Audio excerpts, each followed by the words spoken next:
Here. You're muted here. Okay. Yeah, Ibiere. Ibiere. Yes. Beautiful. And I don't know how to pronounce your name. Is it Sara? Oh, Sara.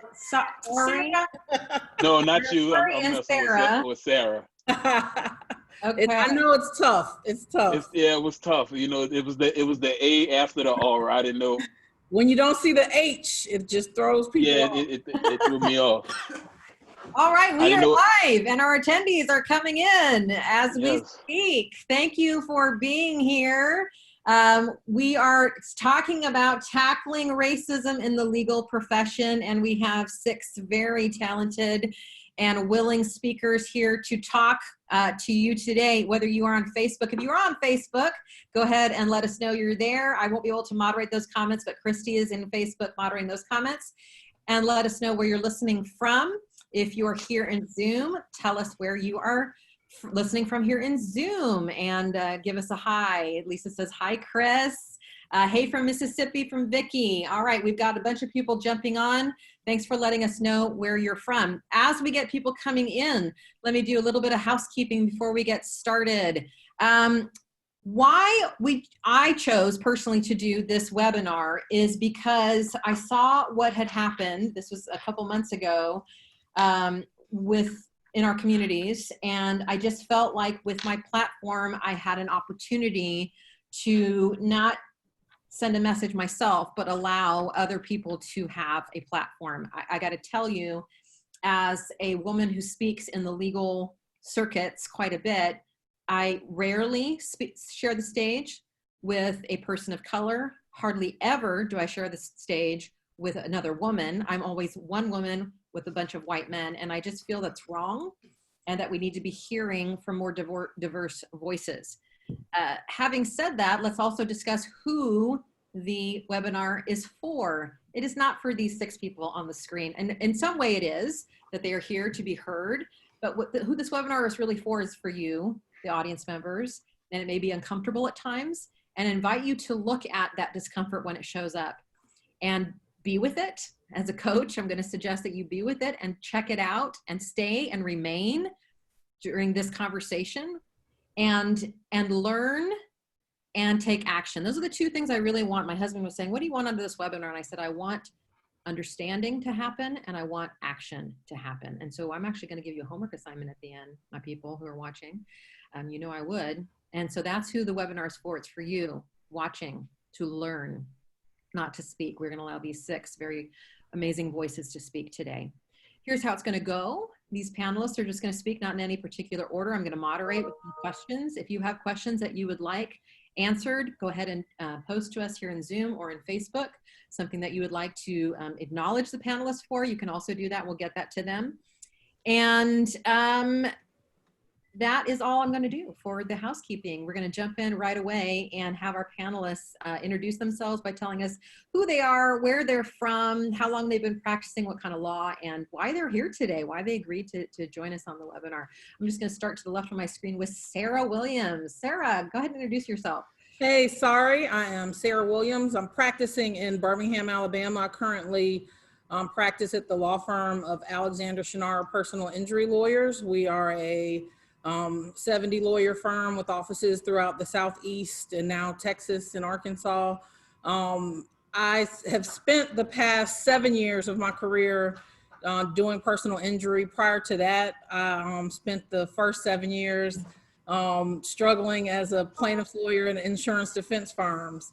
About 3 years ago, I started managing our firm, which has been an interesting journey to manage a firm as a woman of color and a firm that is predominantly not filled with people of color. And so that's one of the reasons why I elected to join this conversation, because I think that voice is often missing from these types of conversations. So I'm looking forward to the conversation today, and hopefully we will all be able to provide some wisdom. Thank you, Sara, for being here. You're absolutely right about not hearing all these diverse voices. Thanks for that. I'm just going to go down and go to Harry Daniels III. Harry, thanks for being Hey, here. Sara. Hey, my name is Harry Daniels III. I'm from Louisiana, New Ibiere, Louisiana, which is a small kind of sugarcane farming town. I've been practicing law for going on 14 years. It'll be 14 years next year. Chris and I are law partners. Next month. We do criminal defense and personal injury. I primarily do criminal defense. I've been doing that for a while. I enjoy it. And the purpose for me being on this conversation was I think it's always important to have these discussions. So not only to give some insight, but also for we to get some understanding and you can learn from having this discussion. So that's why I'm here. Thank you for being here. I'm going to move to, I'm going to say it wrong, Ibiere? Yes, hi, this is, sorry, this is Ibiere. Ibiere. Thank you for Oh, having me. cool. It's okay, it's okay. You would not be the first. I guess, same problem with me. I am a trial lawyer based in Los Angeles, California. I have my own law firm, Seck Law PC. I have been practicing for about 12 years. I spent the first 10 years of my practice at the Cochran firm in Los Angeles. I practiced primarily catastrophic injury, wrongful death, sex abuse of minors, and police misconduct, civil rights cases.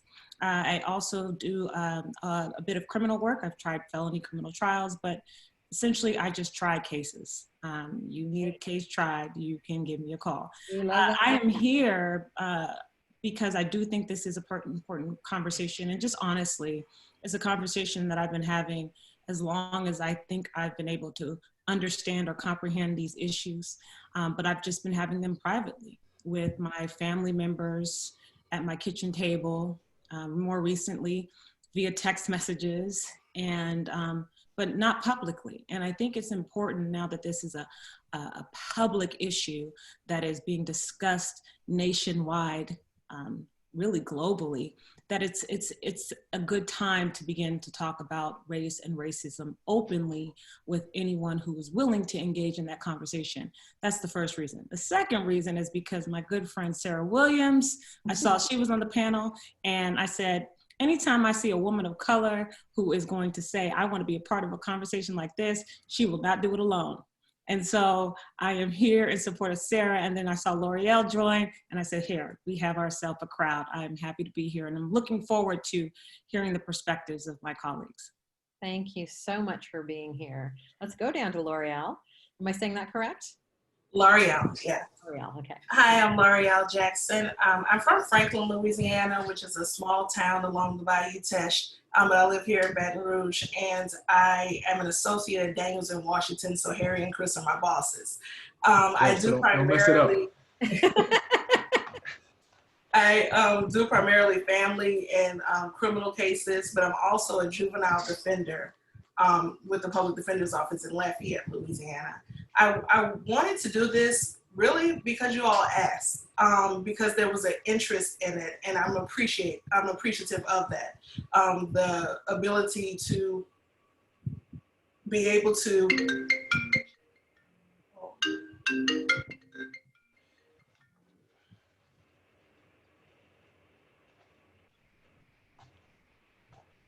Law? Did I get cut off?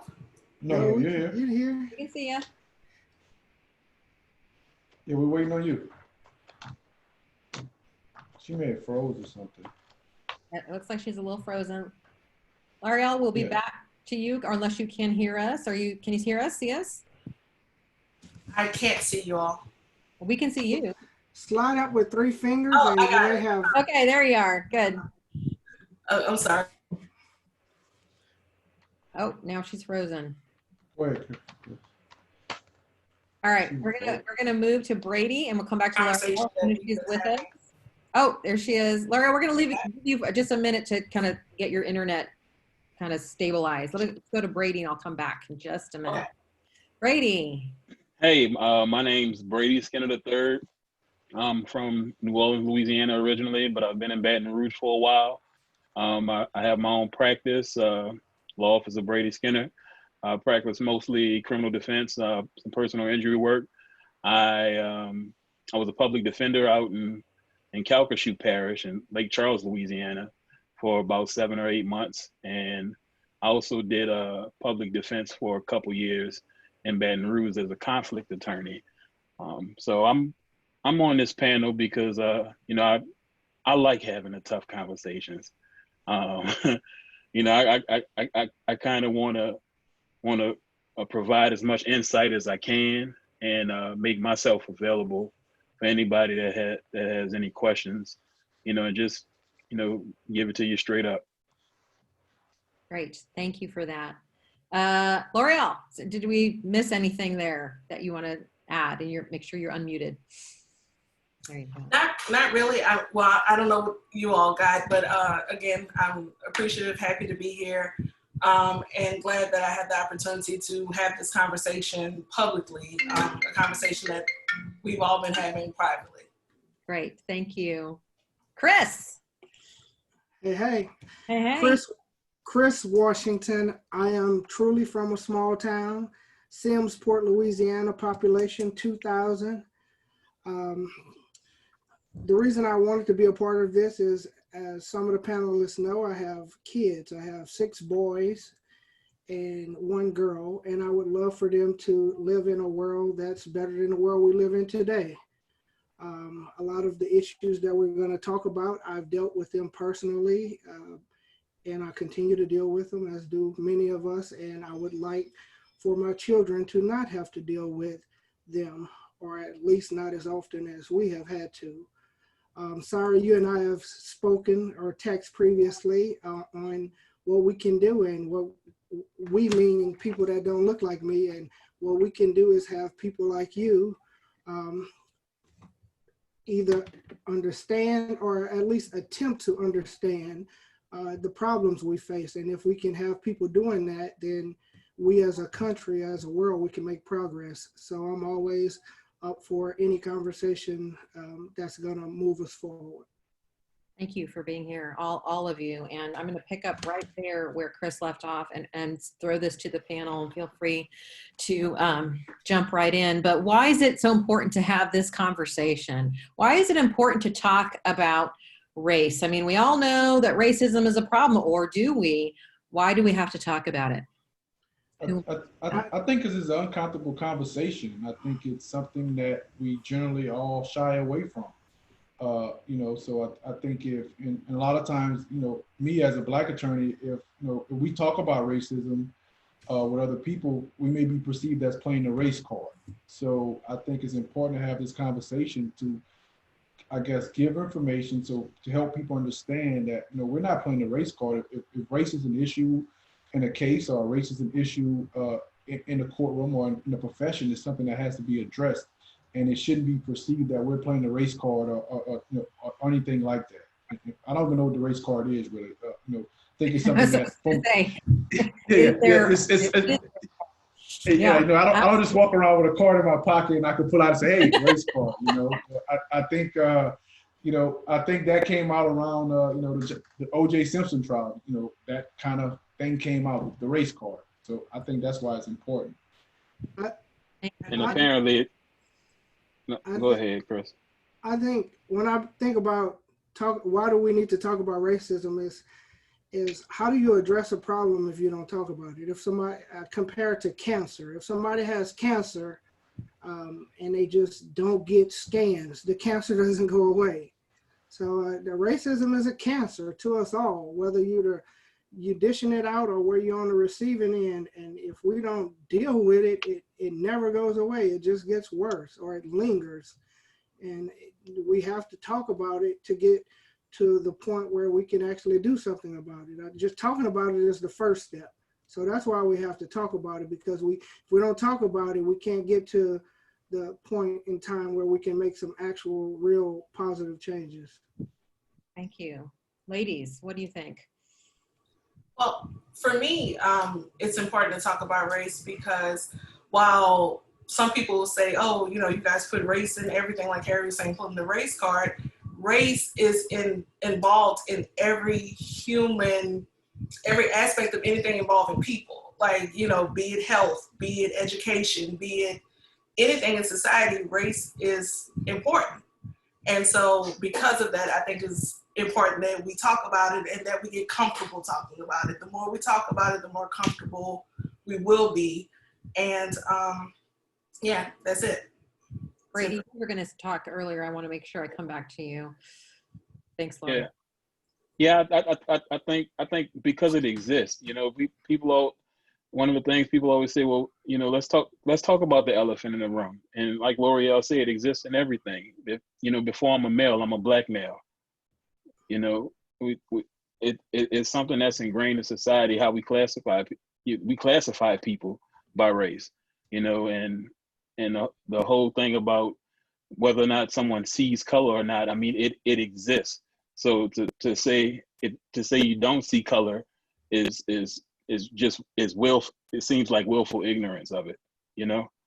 So I mean, I know that's probably, you know, kind of more in your face about it, but it's the truth of it. Like you have to see color. When you see somebody, you recognize if somebody is a black male or a white female, or you know, maybe an Asian person or somebody descended from another country. But race exists, and we have to talk about it, and we have to understand if we have these biases, you know, how to deal with those biases and how to approach it. You bring up two great points. One, we've gone through a cultural shift, have we not? I remember being in high school, and the whole big thing was, you know, color doesn't exist. We're all the same. Let's just erase our differences, which I don't think has served us and is willful ignorance. But what also comes to mind is these difficult conversations as trial attorneys, particularly plaintiff trial attorneys. What are some other topics that we never should talk about in polite company? Well, money is one of them, is it not? And that's something else that we shouldn't talk about, and yet we must learn how to talk about in order to win our cases and get comfortable with. And so I think you're absolutely, all of you on the panel have such great things to say about this, is if we don't talk about it, we can't fix the problem. Let me go to Sara and ask I'm going to start with you, a tough question, but can you give us an example of what it's like to lawyer while Black and what you've had to face out there? I think the biggest struggle with lawyering while Black is the perception that you deal with. That's one. And then two, the presumption or assumptions about your competence, being talked down to. I'm at a point in my career now where I feel comfortable saying to someone, man, I've tried, you know, more cases than you. I'm the only one in the room with an 8-figure verdict. You don't need to talk to me and teach me about the Alabama rules of civil procedure. But when I was, you know, 2-3 years out, you sit there and you just take it. And there is, I think that has been, you know, one of the biggest issues I have faced is this assumption that I don't know, an assumption that I can't possibly have had training or the same skill set as my counterpart, sometimes, you know, who are lesser skilled. And then, you know, it's the presumption of, I feel like when we communicate, there is this implicit bias, which is why we have to address it, about a level of aggression. You know, I have seen, even in my emails, which is always astounding to me, I am very direct and my emails are that way, but you know, you really can't infer tone in an email. And I have had many lawyers complain to a judge, well, you know, the way her email, the tone of her email, and it's like, it wasn't the tone of my email, it is how you perceive the tone of my email, because there is a lens that you view me through, the angry Let's just call it out. It's the angry Black woman trope, right? Have you had to deal with that, Loreal and Ibiere? I'm hoping I'm getting the name right. Yes, I mean, I have throughout that, and granted, sometimes I am angry, right? Right. You know, it's just that, you know, I'm not allowed to be angry, right? I don't have the ability to just whip out my anger whenever I feel like it, because there are consequences, right? And that sometimes I won't be heard. People can be very dismissive of Black women when we are passionate, right?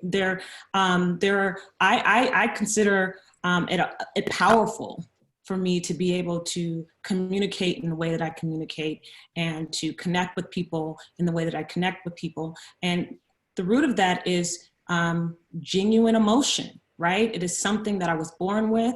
And then we have just a history of all of the things that we are confronted with on any given day that we are carrying with us. And so sometimes if you're not accustomed to perhaps the way that I communicate, or you don't have anyone in your world who communicates the way that I do, with their hands or lots of facial expressions, or sometimes I raise my voice because not because I'm angry, because I grew up in a household full of people and I had to raise my voice to be heard sometimes. But it is when I am not angry, when I am simply trying to convey an important point, when I am told that I am being too emotional or I'm being angry and it's a way to dismiss me or to diminish me or to take away my power. And that in itself is an issue that I feel like I'm confronted with quite frequently.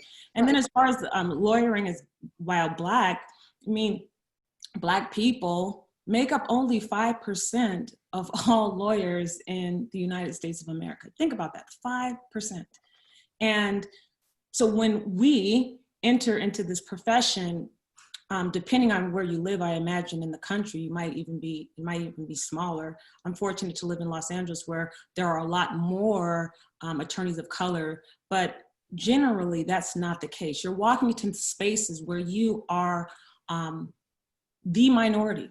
There are very few people who look like you, and that would be, I think that would be a challenge no matter what profession you're in. Or if you're a student. So, you know, we've got to think about that as well.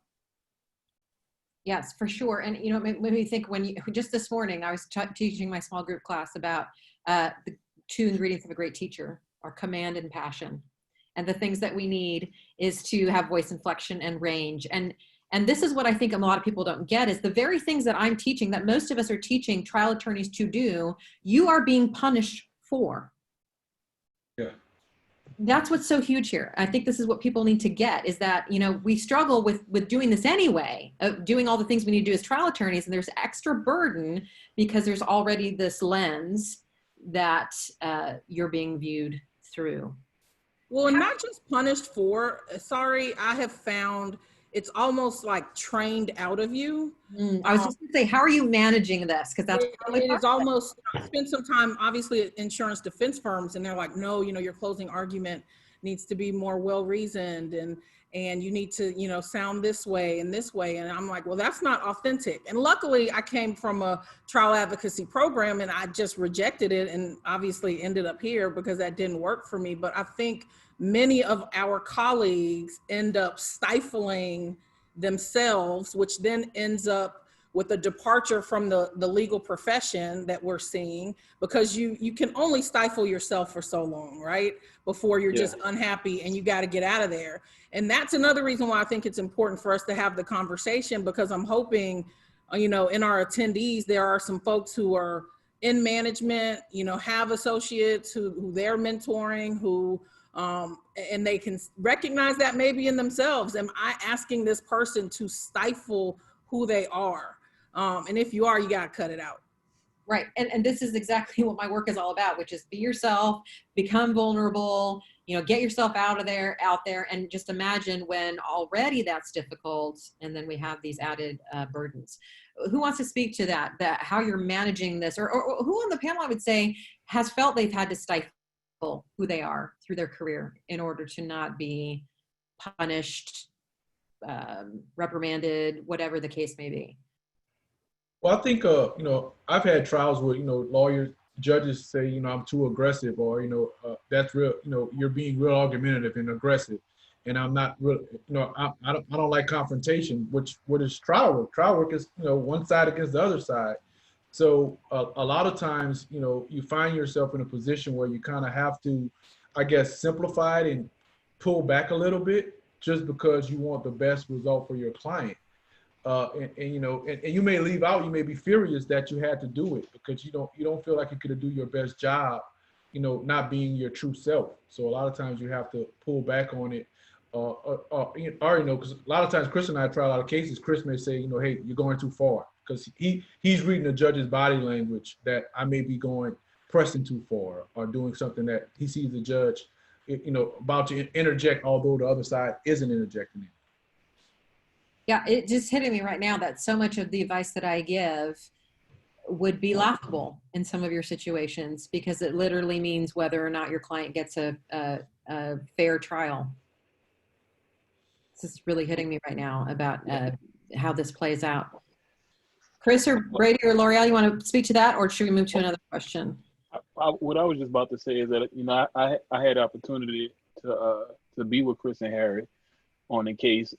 My first time actually, seeing a trial, kind of, I think maybe it was 2 or 3 years out of law school, and it wasn't the first one, but I seen how aggressive they were, and I was like, man, I'm thinking I can be who I am. Like I'm thinking like I don't have to tone it down and say the right things all the time and talk like this specific person. Here's somebody who's similar to me, who's just out there arguing and saying what and saying what's in their heart and saying what kind of what they prepared, and I know him personally too, so I know that's who he is. It's not a show, it's authenticity, and I think that's that's kind of what brings me to being able to say, hey, I can talk the way that I talk normally. I don't have to say the right words, even though someone may look at me and say, hey, oh well, he's not saying it the way that it should be saying, or he's a bit too aggressive. Well, yeah, I'm fighting for somebody's life. Of course, I'm going to be aggressive. I had to tell a prosecutor one time that, hey, it's okay that we don't get along. My job is not to get along with you. Like, I understand you want to go about work and you want to do your job and maybe get off and get home, but at the end of the day, I'm representing somebody and I'm representing their life. So if we don't get along, that's fine. So. Well, I want to applaud that, because I think that, as I've said to women in the past, someone has to go first. Yes. Someone has to, and this is a line that you have to, I'm sure, balance very carefully between what's right for your client and how to change the legal profession in order to be your true selves, and balance that very carefully. But I just want to acknowledge that, Brady, and thank you for that you are standing up and saying, I'm not going to change who I am to make this person happy. Let's get a little personal. Share with me some of the racism that you have experienced from colleagues, so that we can hear it and live with it and change it. I think, doing personal injury work, a lot of times, you have defense attorneys or co-counsel. They always try to be like, they'll small ball you a small offer, and they'll be like, oh, that's a lot of money. You're like, kind of like, trying to like, take the money, boy. Like, kind of, you get that feel from them when they're talking to you, and you're like, okay, well, this isn't fair to my client. This isn't justice. And, I'm not trying to go buy, and Chris and Brady will tell you, I've told them, like, I'm not trying to go buy a Cadillac, I'm not the black attorney that's trying to go buy a Cadillac. So, you telling me, ooh, that's a lot of money. That sure is a lot of money. That's not, that's not justice for my client. And a lot of times we get that because there's a perception, of black attorneys that we're always less than, or just, small ball them, that, we won't get the same offers because we're not as talented or as skilled. And that's, that's something that we always deal with, And one time I had an attorney tell me, oh, you're a good black lawyer. And I was like, well, I don't want to be a good black lawyer. I want to be a good lawyer in your eyes. So period. Yeah, I want to expand my horizon and not be the best black attorney. I just want to be known as a good attorney, not the best black attorney in your eyes. That, to me, that, it's kind of like, it's a compliment, but it's an underhanded compliment. And absolutely. I don't think, I'm going to steal that. I'm going to say to my client next time, you're pretty good for a white attorney. Yeah. It's just like, the other way. It doesn't make any sense. Yeah, same thing. Yeah, you're good for a woman attorney. Women get that all. That's right. That is true. We get that all the time. Mm-hmm. I had a lawyer call me girl, like constantly. And I'm from the south side of Tallahassee. So I used to fight, but I'm, you know, reformed. But it is hard when, you know, and this was in open court. And the blessing of it was in front of a judge who I knew well from activities in law school. And it was a female judge. And she said, I'm just going to stop you right there. You will address her as Miss Williams. And you should address her that way outside of my courtroom, but you are surely going to do it while she is standing here. And I was like a first year, but this girl filed this motion. And I was so blown away. And I always, up to that point, thought of myself as tough. And if this happened to me when I'm a lawyer, you know, I'm going to deal with it head on. And I absolutely froze, you know, because what are you supposed to say to that when you're in open court with a full courtroom of lawyers behind you, and this person is openly, just blatantly, purposefully disrespecting you? And now I'll say, you know, because it hasn't stopped, lawyers will call us. I don't know if, ladies, if you get this, and they try to make it seem like they're cool with you, and girl, please don't call a grown woman lawyer girl. It is, or a grown man boy. It is so disrespectful, and it's something that I only see happen to minority lawyers. It's mind-boggling to me, but it is absolutely disrespectful. So I can see some of this happening from the, as we said, the other side, the prosecutorial side or the defense attorney. What about our fellow plaintiff attorneys? How can we be allies? Because that's mostly who's here today. How are they acting in ways maybe sometimes unknown that we need to stop? Our fellow plaintiff attorneys or criminal defense attorneys.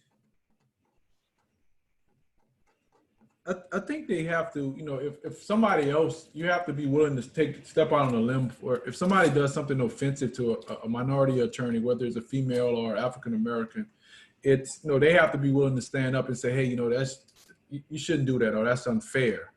Or that's inappropriate. And I think a lot of times what happens in the courtroom is somebody will do something, like say girl, or somebody will do something that's, you know, that's racist or inappropriate.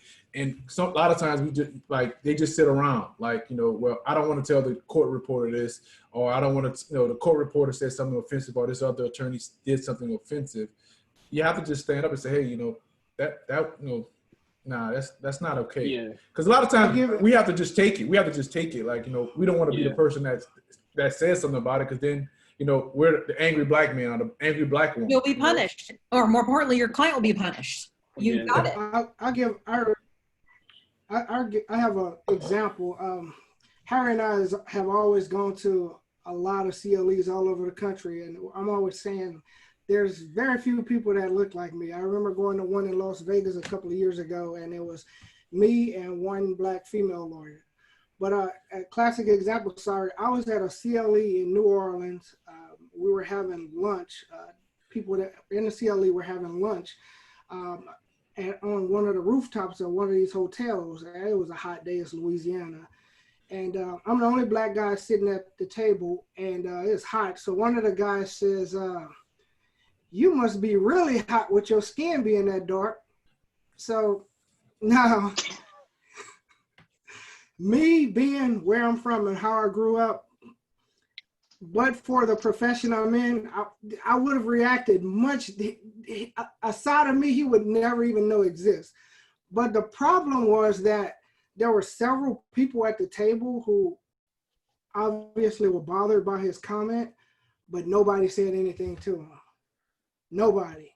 And this is what I want to point out. This is what I think is so important about our conversation today, is that so many people listening, and I will include myself in this, up until a few years ago, would consider themselves to be non-racist. And what we are suggesting and hoping that you see today is that it's not enough to not consider yourself a racist, that we need to be anti-racist, and we need to call racism out when we see it. You know, as some of you know, an incident happened this morning on a listserv where I posted about this very webinar, and a racist comment was said, and I called it out as racist. And so this is the next place I want to go with my panelists, is that the pushback I got was, this is not how we change minds, sorry. we can't call people racist. By the way, I didn't call them a racist. I said what you said was racist. This is not how we change minds. And so I'd like to ask the panelists what your thoughts are on that, because I think when we start to go, well, we got to be really careful, because if we come out too aggressive and start calling things racist, people aren't going to see our side. It feels a little enabling to me versus calling out racism when we see it and drawing a line in the sand. That is my personal opinion. I'm not going to put that on the whole panel, but I'd love to hear what the panel thinks about that dichotomy of we need to be nice and to the racists so they become non-racist versus we need to call racism out when we see it. Who wants to speak to that? Well, I agree with you. I believe it's important to call racist statements out immediately. The thing is that racism is so harmful. It's not something we can allow to slide or say, well, that's just that one person, or let's just ignore it. It's so harmful, so detrimental. It's dangerous to people who look like me. And so it's important to call it out immediately. You wouldn't let even if the person doesn't realize that their statement is racist or what they're doing is considered racist, you wouldn't let a child run out in the street with a car driving by. You would reach out and grab that child because it's important, it's dangerous what's happening. And so when people have racist mindsets or say racist things, because it affects us so severely, it's important to address it immediately. Well, and when that happened on the listserv, I was not concerned with changing the person's mind. You know who I was thinking of, and he knows this. My immediate thought went to Chris, because Chris is on that listserv. And I knew if I didn't call that out, and if nobody called it out, that Chris would know that. And that's exactly what's Chris's point and Harry's point, to when they hear racist things and nobody says anything. Sorry, I actually changing the viewpoint. It's about standing up for the people who need to be stood up for. That's why I commented why I did. I said it for Chris, not for the man who said the comment. Sarah? I actually think it's worse. And I've told my friends this. I think one of the blessings of 2020 is it has allowed us to get to the point where we're having conversations and not worrying about a filter or how people view it. I have told my friends, it is worse to me for you to observe someone that you play golf with, that you have at your home, that you have around your children, do something racist and you don't stand up. And in fact, when you see them doing something racist and the next weekend I see on Facebook that they're at your home, I second guess you. I don't want my children in the space with you. And so if you're going to be a real ally, we have to call racists out. We're not going to change their minds. We're just not. People who are racist, maybe they'll change their minds, but that can't be our mission. I think our mission has to be to let people know you are on an island, and it's the racist island. It's over there. We're all going to be over here living together and getting along. And that doesn't happen if you don't call it out. But it's like that saying where, somebody comes back and tells you that people were in a room talking about you, and you ask them, well, why did they feel comfortable saying that to you? That's how I feel about, people who will come back and say, man, so-and-so is racist. This is what he was saying at the country club. Why does he feel comfortable having that conversation with you is now my question. Because I think we just have to get to a point where we have to call out people who have those views and put them to the side and make sure we identify who they are. We know who they are. I'm fine knowing who the racists are. I just won't deal with you. It's the ones who you don't know, who are kind of quiet, that are the problem. It's like you could deal with a snake when you know it's a snake, but if the snake appears to be anything other than the snake, it'll bite you because it appears to be something different. Yeah. And I also think that, there's some people that think they're not racist because they always say, well, I got one black friend, or my neighbor's black, that doesn't make me. I'm not racist because I got a black friend. Yeah. That's not, just because are they all, the problem is they're always. Oh, you're not like those black people. Oh, right. Yeah. So that's an issue in itself, that some people believe they're not really racist because they may have the person that cuts their grass or cleans their house may be a minority. you know, and that doesn't make you a non-racist. You know, to me, that enhances your racism. If you can say, well, you know, I got this black friend, or you could start pointing your black friends out and defend your racism. Wait, that's the black card. That's it. Yeah. That's the card they can pull out. There it is. We found out what the black card is. So you have a black friend, you get out of all the racism. Okay, let me throw this out there though. Sorry. Yeah. I also think it's important. So as I navigate this space that I'm in currently, as a lawyer, a black woman, in the time of, you know, where we're dealing with a lot of social unrest and a lot of just chaos in our country, frankly, and at the heels of a very, what I believe is going to be a contentious election. You know, there's just so much happening around us. And, you know, the face of racism has changed. I think we have to recognize that racism is very different than it was in, let's say, the South, but really all of the United States 100 years ago. But it's still present. And what we seem to be talking mostly about is the remnants of racism and microaggressions that we have to deal with on any given day. But because they don't kind of rise to the level of outrageousness, you're like, do I really need to confront this? And how do I do it? How do I do it respectfully if I feel like I want to be respectful about it? And how do I do it in a way where the person who's receiving it is going to hear me and act differently? And so what I found is that over the course of my adult life, I've had to pick and choose how I confront this stuff, right? If a judge says something crazy to me, or a mediator says something crazy to me, or even my co-counsel, right, says something, I have to decide in that moment, do I want to address this? Is it worth my time? Is it worth whatever the consequences? Because there often are consequences. When Sara, you post about, or you confront someone about something they says, naturally people are going to be defensive.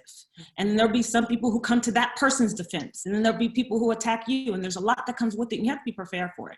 But I will say this, as far as white folks are concerned, I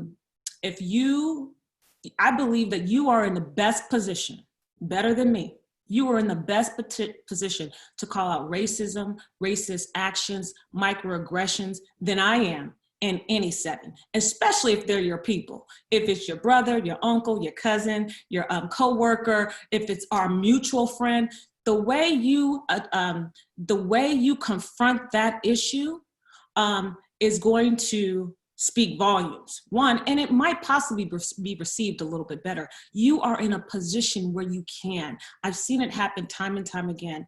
When George Floyd was murdered on film, there were conversations going on around us. It was the first time when I thought we were really having honest conversations about race in this country in my adult life. And so I was hearing people make comments. And I thought, should I say something? Should I speak up on this issue? But it was mostly white people around me would say, well, hold on, wait a second.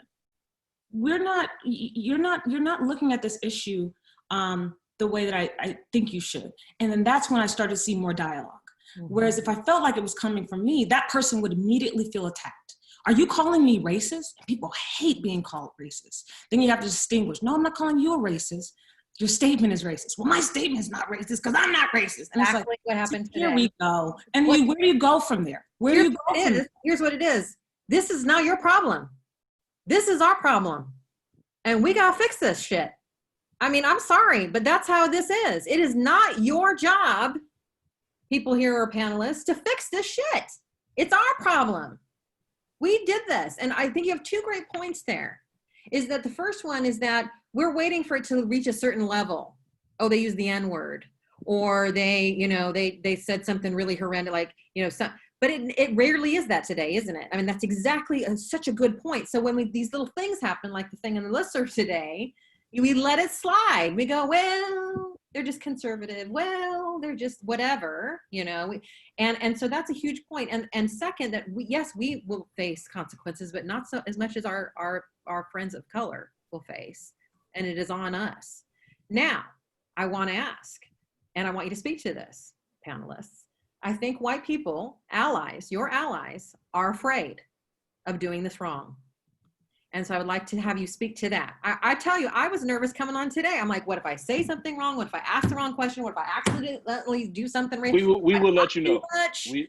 Yeah, so we let you know, sorry. yeah. Don't have to worry about that. So Right. tell the audience members how that it's okay for them to try and be wrong, because I think we need to hear this. Us white people need to hear this. It's okay to try to be wrong. Yeah. You know, I think it's just one of those things where, you know, we talk about how difficult it is as us as Black people to say that, hey, it's something racist, because as soon as we say it, you know, it's like, oh well, this Black person is playing a race card. Where even for me, if something has to be overtly racist for me to even want to say something, because if it's not, then it's gonna fall on deaf ears. You know, if it's not, you know, like clearly something that's racist. But if you hear something, and it's kind of like me and Harry was sitting in the courtroom the other day, just a couple months ago, and one of the a white woman, she worked part of the court staff. There was no inmates in the court, and one of the things she said was, "Oh man, I kind of miss the sound of those chains rustling." Like, my goodness. Oh my God. You know, and the crazy part about it, there was a young African American lawyer who had he was a prosecutor. He smiled at it. He had, like, you know, they started chit chatting about it, and I looked at Brady like, holy shit, what did we just see? Like, you know, what's going on? Like, you know, like, to me, it's like, I was like just so offended that, and this lady is generally a nice lady, but it was that comment that, you know, that had when she said wrestling chains, my mind went to like slavery, like slaves in chains, because she's like, I miss those wrestling the chains, and I was like, I had to look at Brady like, did I just hear what she said? Like, what? It was so ridiculous, but you know, it's kind of like if I confront that situation, then I'm a 6'5", 400-pound Black male confronting a white woman. Nobody's coming to my defense. Everybody's going to her defense.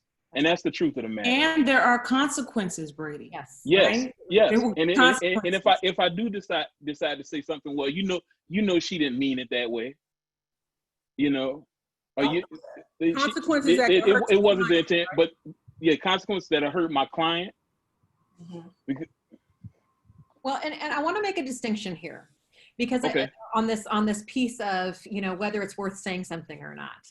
I think for many people here, the panelists, I don't want to speak for you, but many times there's two reasons I'm hearing from you of why you don't speak up when you could, or you hear something. Is one is that the consequences, for sure, and two is you deal with this shit all the time, so you got to be tired, and you know it's not going to make a difference. Now let me make the distinction. That is not true for us white people, right? When we choose not to speak up, it's because we're uncomfortable. When we choose not to speak up, it's because we're afraid of being confrontational. Not because we're going to suffer consequences, and it's certainly not because we're tired of having to deal with this shit all day, every day of our entire lives. I just want to make the distinction. Well, sorry, and let's say this, it's also because you don't want to be viewed a certain kind of way. That's right. In your circles. You don't want people at the country club thinking, oh, you know, that's the liberal, you know, guy over there. Like, no, this isn't a political issue. That's what I try to explain to my friends. Like, this isn't political. And if you're concerned about how your friends will view you for standing up to racism, we can't hang out. We can't hang out. My kids can't hang out with you. I'm not eating dinner at your house.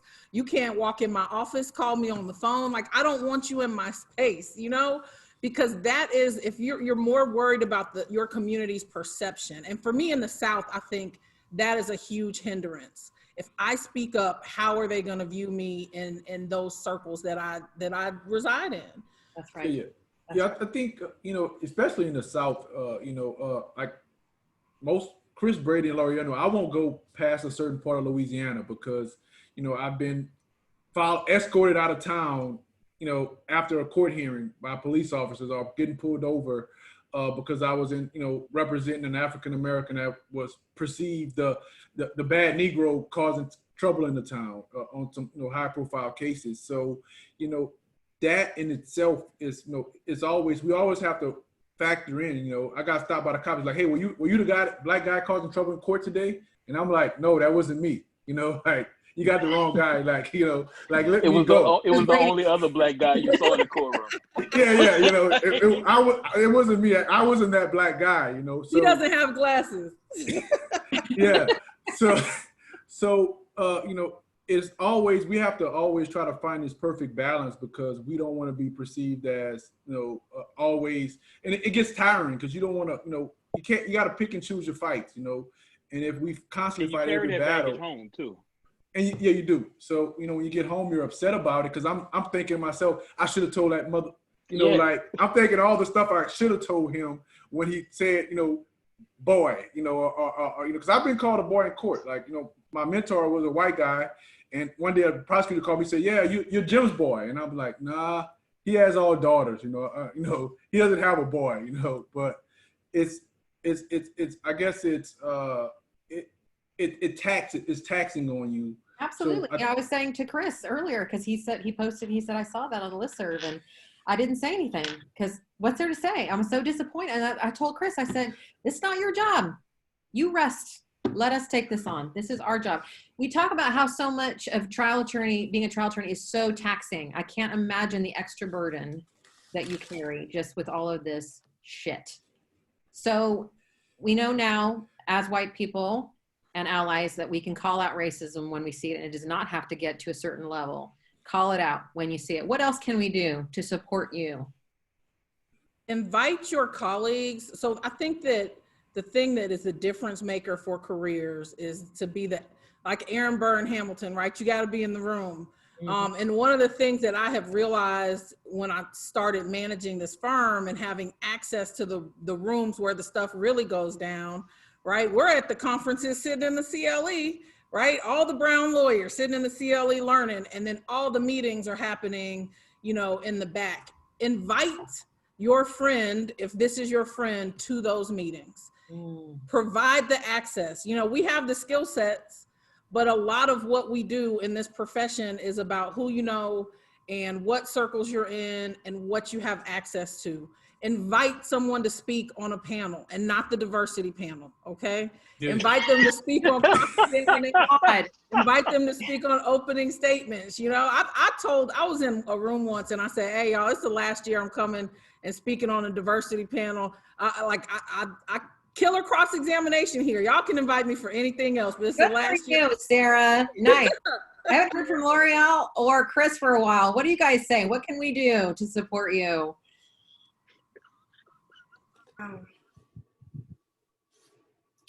You going first, sir? I thought you were. No, I would second what Sarah said. It's always access to information, access to capital. You know, if I'm your friend and you're concerned about me, invite me, open the door for me. Literally, you can open doors for me that I cannot open for myself. Harry and I were practicing 10 years and we were doing well, and it was hell to get banks to loan us money, and everything was in order. So, you know, that kind of stuff should not happen. When we think and talk about racism and discrimination, you know, I was able to go to school, but, you know, most businesses need some access to capital to really get off the ground and going. And one of the things we continue to be denied is access to capital. I remember one of my older white guy, one of the first line of credit I received was him picking up the phone, calling the bank and said, "Hey, give this young lawyer some money." Now, should he have had to do that? No, because my credit was in line, but he was willing to, and we need people to be willing to go to bat for your friend. If I'm your friend, go to bat for you. I'm not asking for anything extra, anything I don't deserve, but you know, when you see I'm not getting something I deserve, you should stand up against it. Thank you, Chris. Excellent. Pretty much agree with what everyone else has already said concerning that. One thing for me, and since we're on Facebook, I like to bring it up. It's about Facebook. I'm thrilled that people are allies and that they're calling out their racist family members and their friends and things like that.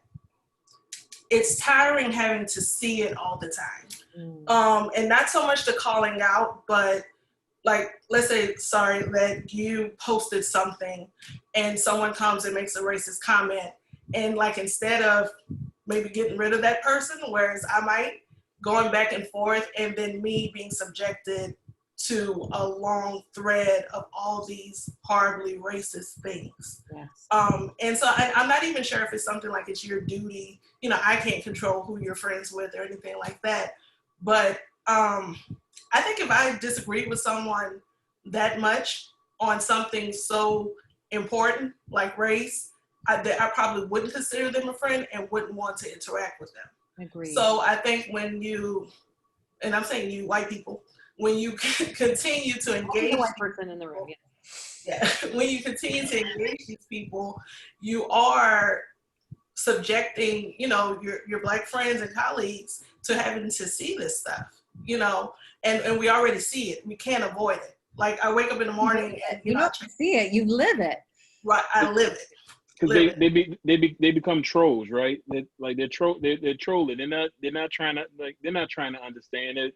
They're 30, 40, 50-year-olds who have an idea, and they're stuck in their ways, and they really just want to get under your skin in what they figure is the most sophisticated manner that they can do it without being overtly racist. Like, oh, I'm just gonna, say some shit right here and see what they say to that. This is a great point, because I think so many of us allies believe that getting in there and arguing and with the person is somehow showing up for our Black brothers and sisters, when what it's really doing is traumatizing and not changing anyone's mind. Instead of, we could clearly just mute this person and get them out of the conversation. Right, and it's sorry, if these people are really close to you and you know them well, you know them, right? You know what resonates with them, you know how to talk to them. And sometimes you just have to, it's like juries. You have to be able to figure out what it is that motivates them. What is it that how is it that you're actually going to be able to change that person? And you're going to know that better than me. As far as what we can do for the people who are here, I say anytime I'm talking to someone about race and inequality and social justice, and they're still talking to me 5 minutes later, we've made some progress. So we have people here who obviously want to do better and want this country to be greater, okay? And so what I tell people is education is key. You have to learn. I can't tell you which books to read. There's a whole website for it called How to Be an Anti-Racist. Educate yourself. Educate yourself, read the books. This is a very new country. We like to think we've been around for a long time, but the United States of America is a very new country. In the history of Black people in America runs deep. It is a traumatic and nasty and ugly part of our history. I know about the Holocaust because I've learned about the Holocaust. I know about the genocide of Armenians because I learned about it. I educated myself about it. I know about the Irish famine. I know about the internment of the Japanese Americans. I know about a whole lot of things because I took it upon myself to educate myself on those issues. And so I challenge people who don't have that history to educate themselves so that they can educate the people around them, especially their loved ones, because those are the people you have the most access to. And so that's where you start. That's where you start. I love that. And also, in addition, somebody was saying in the comments, they didn't know about the Tulsa riots, right? We didn't learn about that in the history books. I didn't know about Juneteenth until I had Black friends. So, becoming friends as well and welcoming people of color into your circles is another way to actually get to know their experiences and understand what it's like for them. So as we're rounding out the hour now, what I'd like to say is have people populate the Q&A box. If there's any panelist that needs to jump off, feel free. Let me know though before, because we want to thank you. If you can stay a few more minutes for some questions from the group, that would be great. As the Q&A box, if you're here in Zoom, please put it in the Q&A versus the chat. It's easier for me to find. Populates. I would also like those of you who are watching either on Facebook or here in Zoom to tell me one thing that you have learned and one thing you are committing to do. Okay, so that might be stop arguing with racists on Facebook. It may be inviting one of these people to your CLE to speak. It may be calling out a racist comment the next time you see it. I want to see it here. in writing now. You know, I mean it, people. And can I say something, sorry? Absolutely. I want to say, you know, me, Loreal, and Chris and Harry, we've talked about this, and you know, my position is usually, you know, if your mom came to my house, you don't have to tell me to treat her with decency. You don't have to do that. If your son or your daughter or your cousin or your brother or your sister, you don't have to teach me how to treat them. You know what I mean? That's right. So if you see somebody being treated in a manner that they shouldn't be treated, because you know you never get treated that way, say something about it. That's right. You don't like love isn't taught, right? Oh, I guess it could be, but I think you get what I'm saying. We're born with love. It's taught out of us. We need to be reminded. I agree with you, absolutely. Okay, we're getting some questions. I want those learnings and those commitments of action. All right, so Kyle, how do regional cultural differences in America impact society's approach to racism? Regionally, nationally, internationally? You think that makes a difference? I think it does. I mean, you know, if you travel around different countries, you know, if you go to some countries, they don't see, most of them, they don't say, okay, they say, you know, he's Dominican. It's not like, oh, that's an African American Dominican, that's a white Dominican, or even in Colombia, they all perceive themselves as, you know, from that country. So I think, you know, we do have, and we won't erase it that we're African American, and we have to embrace that. But I think racism is treated differently when you go to different places. I mean, I think other countries have racism for colorism or you know, a hierarchy of money or socioeconomic aspect of it. But I think the countries I've been to, I think America to me is one of the few countries where, you know, you're an African American, or, you know, you're Asian American, you're not just an American. And I think that's, you know, we all want the same thing, you know, to live a good life and go home to our family and, you know, make a decent living.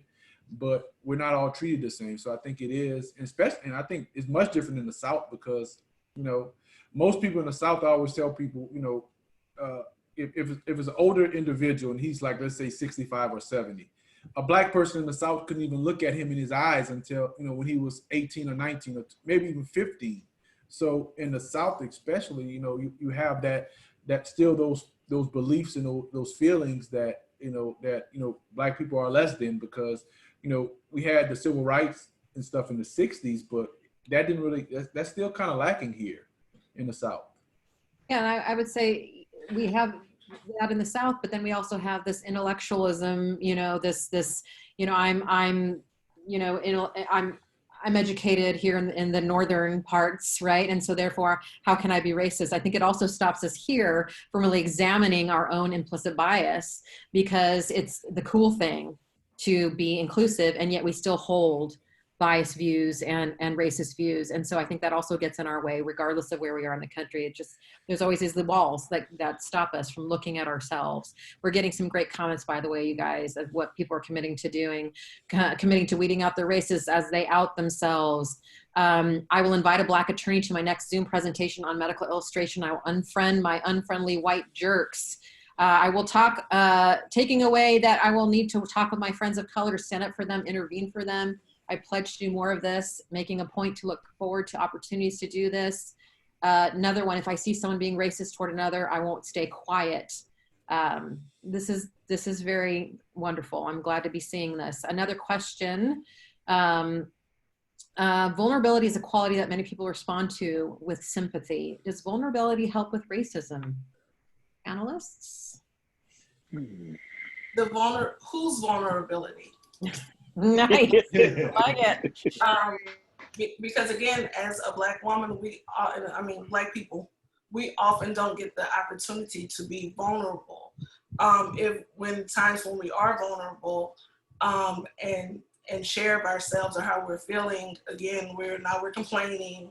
I had someone tell me in a Facebook group recently, you know, I was here in the 60s. Things are better now or whatever. You've got Black judges and, you know, whatever, as if our vulnerability and honesty is often discredited. That's what I'm trying to say. Yep. And so we get vulnerable, then we get slapped in the face for it.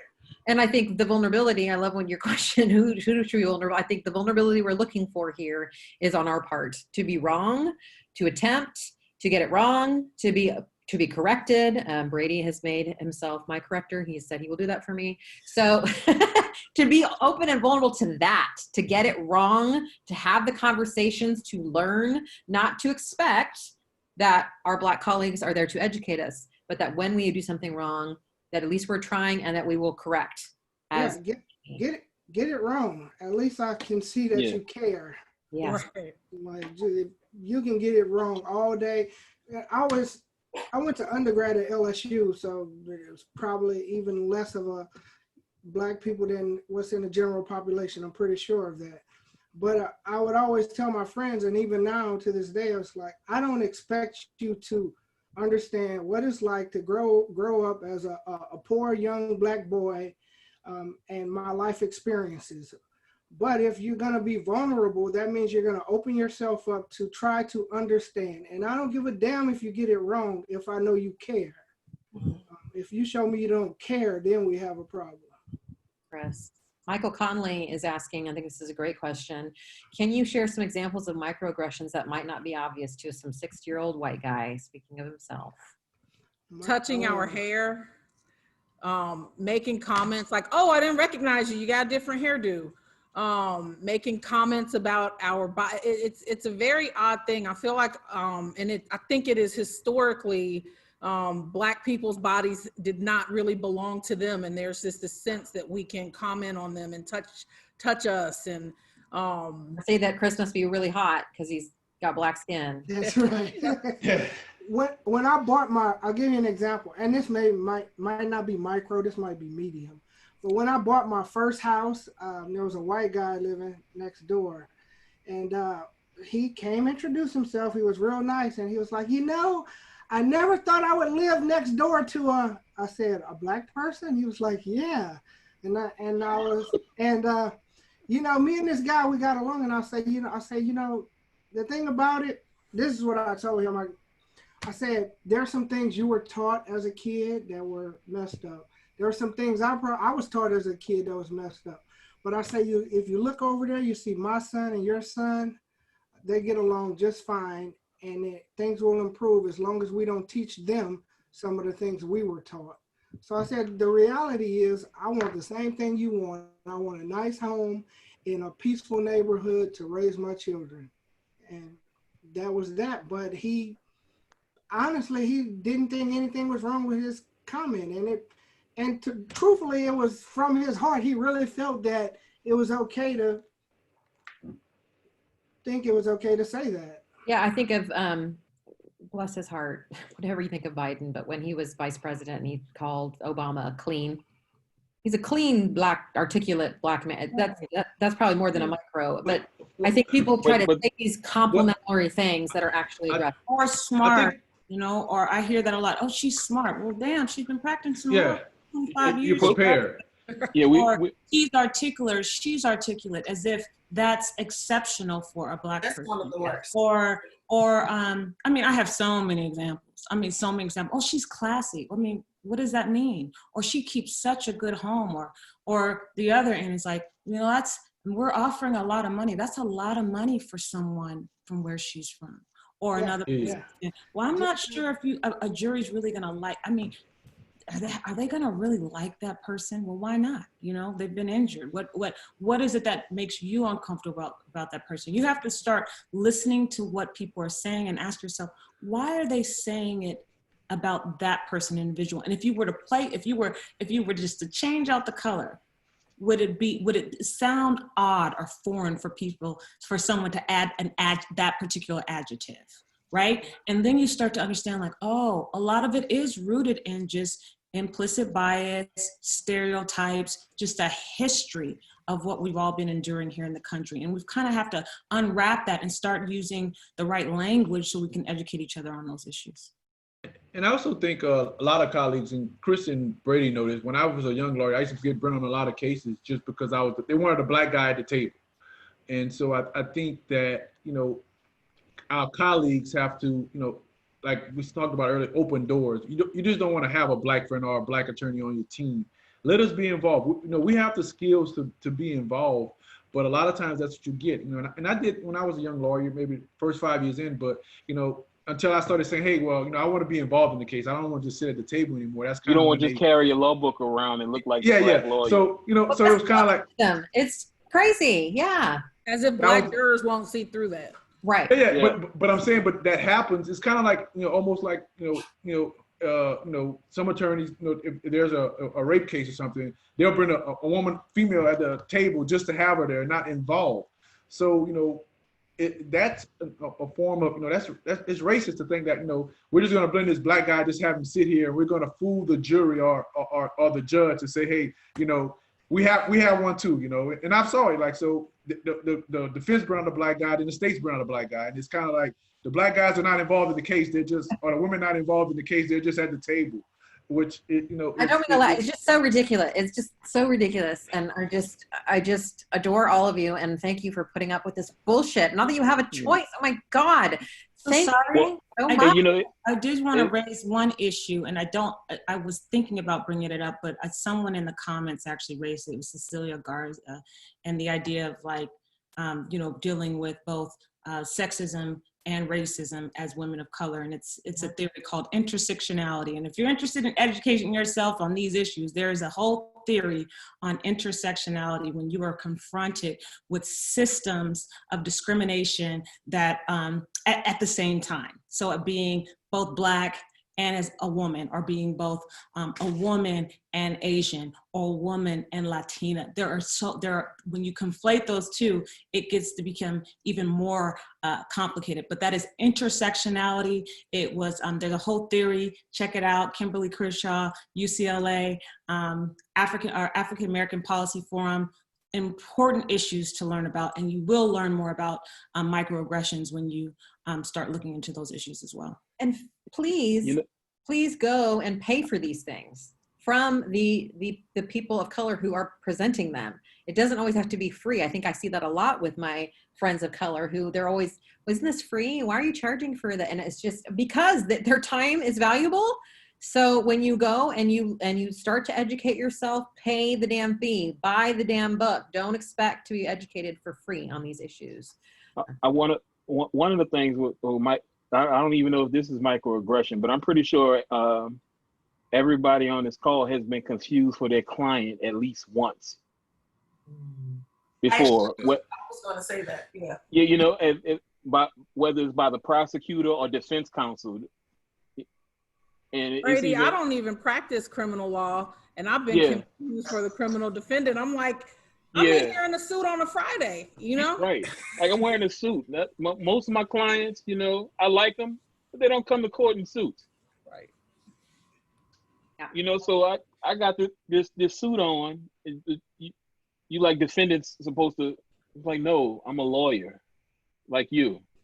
Oh, let me see your bar card. Can I see your bar card? That's I'm not used to seeing you around these parts. Well, how many defendants show up to court in a tailored suit, sir? So I want to start to round out the conversation by giving, we can't answer all the questions. I'm so glad. I knew this community would show up. I'm so proud of our H2H community, from Hostage to Hero community. You guys are awesome and amazing. And there's so many people commenting about what they are committing to do. And I'm so glad for that. I think we can talk about this all day long, but it's not until we take action that it matters. So I'd like some closing thoughts from each of our panelists.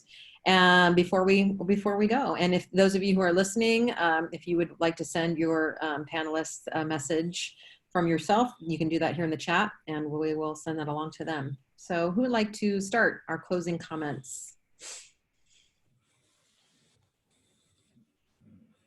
Should I call her? Sarah, you could go. There you go, Brady. She looked anxious. I don't know. I'm like, what do you say? I think one, I want to start off by saying thank you for being willing to have this conversation in such a public forum. And two, to all the participants and the folks watching, do something, please. We are so exhausted and emotionally exhausted. Like, I think that our children deserve a better world than what we are in now. And we have the power to give it to them, but you have to do something. Because I don't want my daughter to be having these same conversations when hopefully she's sitting in this office, one day. Thank you for that. Absolutely. Again, I will reiterate it. This is our problem to solve. So Sarah's not asking you to help her. She's asking you to do what is your job to do. Who else wants to say anything? I think we want to thank you, Shari, for giving us the opportunity to, I guess, address this issue. And I think, just ask everybody to be open.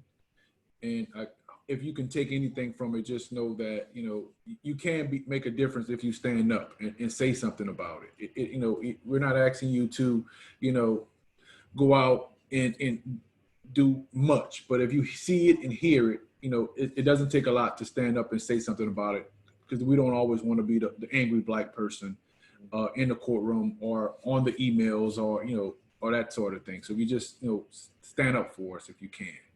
You don't have to be strong-willed about it. You just have to be willing to do it.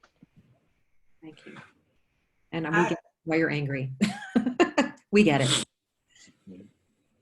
I would just like to say that, I think it's important if a person of color or a Black person tells you that something they perceive that to be racist, like, believe us. Yes. Because that's a very big issue. Just how, like, the Me Too movement is saying, believe women and whatever. Believe us. Like, we're the people experiencing the racism. So even if you don't think it's racist or your intention wasn't to be racist, just believe us when we tell you that it is. Yes, great point. And I'd like to just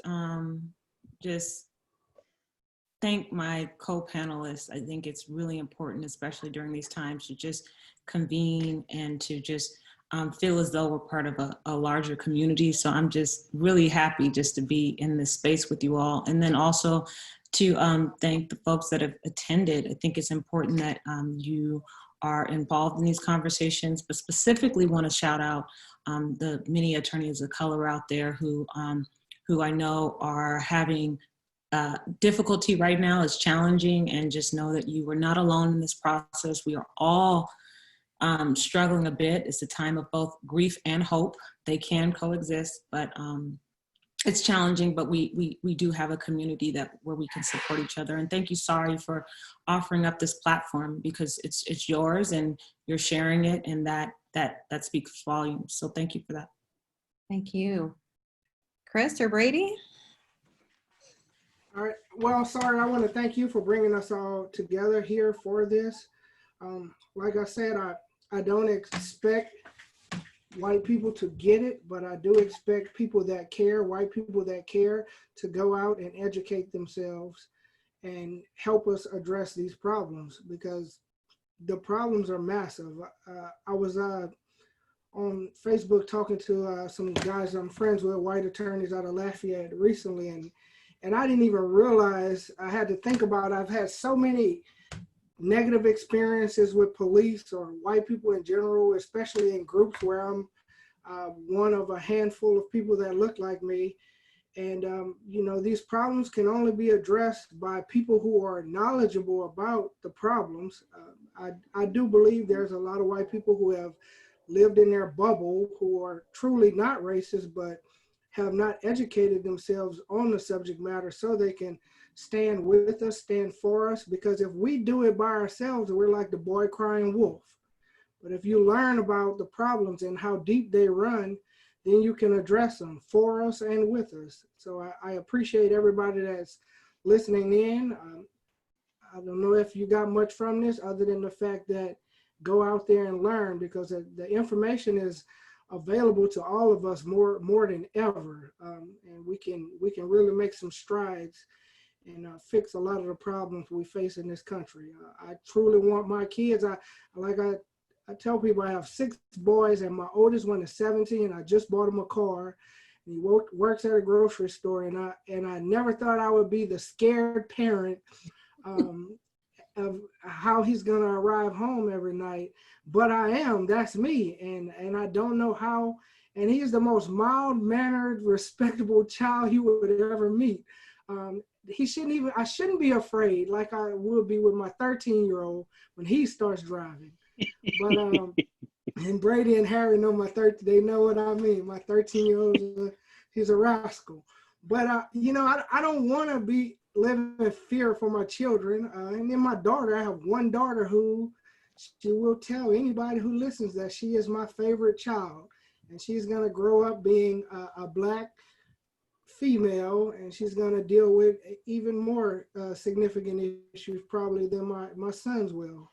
So my goal is for them and all of us, it'll make this country much better if we can deal with these racism issues that we face. Thank you, Chris. Brady, any closing thoughts? Yeah, thank you for having me on. Thank you for having us on. Like Ibiere, if I say that right, I want to thank the co-panelists as well for sharing.